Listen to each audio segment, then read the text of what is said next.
Sa kabila ng kampanyang pampublikong transportasyon para sa lahat, nakararanas pa rin ang diskriminasyon ng ilang pasahero. Kabilang dyan ang mga sinisingil ng doble sa pamasahe dahil sa kanilang laki o timbang. Bawal po yan ayon sa LTFRB. Ang mga parusang haharapin ng mapapatunayang lalabag dyan, alamin sa unang balita ni Von Aquino. Ang estudyanteng si Stella Mariz minsang napilitang magbayad ng regular na pamasahe sa Egypt nang questionin siya ng driver dahil sa kanyang pangangatawan. Kasi may kasama akong kaklase ko, sabi niya dalawang student po. Pero sabi niya, bakit daw student ako? Dapat daw regular.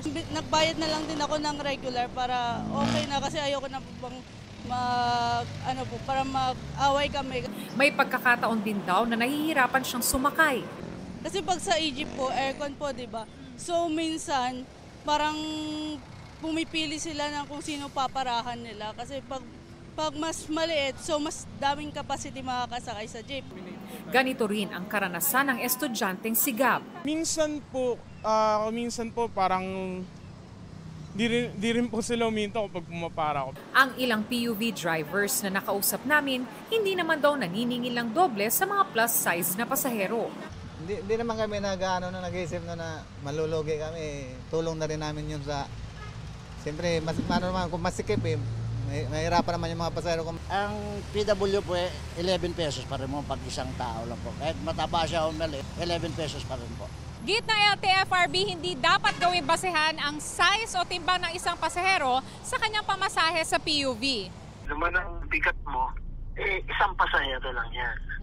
Marami kasing nakakarating din sa LTFRB na yung mga matatabang pasahero sinisingil ng doble. O kaya naman, napipilitan na lang yung mataba na magbayad na lang ng dalawa kasi nahiya. Kung PWD ka, senior citizen, o estudyante, entitled ka sa discount, maski gaano ka kataba.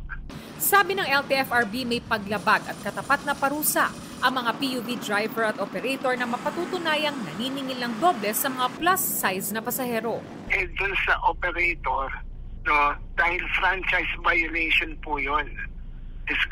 Ngayon, dun naman sa driver, maaari siyang matanggalan ng lisensya. Maaari ma-penalize yun operator kasi siya nag-employ ng driver na pasaway. Hinihikayat ng LTFRB ang mga pasaherong makararanas ng diskriminasyon na magsumbong. Itong unang balita, Von Aquino para sa GMA Integrated News.